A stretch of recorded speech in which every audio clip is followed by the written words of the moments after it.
थाना city Burewala police का समाज दुश्मन अन्नासिर के खिलाफ क्रैकडाउन, 2 मुल्जिमान गिरफ्तार, 210 लीटर शराब बरामद, मुकदमा दर्ज। जोया न्यूज़ प्लस रजिस्टर्ड के बुरेवाला से नुमाइंदे मोहम्मद आसिफ जोया की रिपोर्ट के मुताबिक district police officer Vehari retired captain Mansoor Aman के अहकामात डीएसपी बुरेवाला सरदार जफर इकबाल डोगर की हिदायत पर समाज दुश्मन अनासिर अफराद के खिलाफ क्रैकडाउन, एसएचओ थाना सिटी बुरेवाला मार कैसर मंजूर की जेर निगरानी असिस्टेंट सब इंस्पेक्टर नूरुद्दीन जंगी ने अपनी टीम के हमरा कार्रवाई करते हुए मनशियात फरोश मुनीर अहमद व नज़ीर अहमद मलिक सकना 435 ईबी नहर जल जन्नत टाउन पर शराब फरोख्त कर रहा था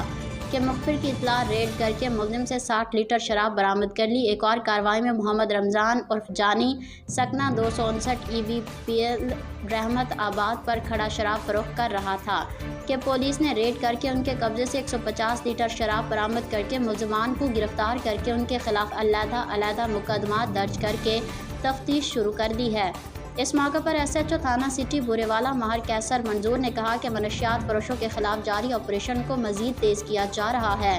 माशरे को ऐसे नासूर अनासिर से पाक करना पुलिस की अवलीन तरजीह है।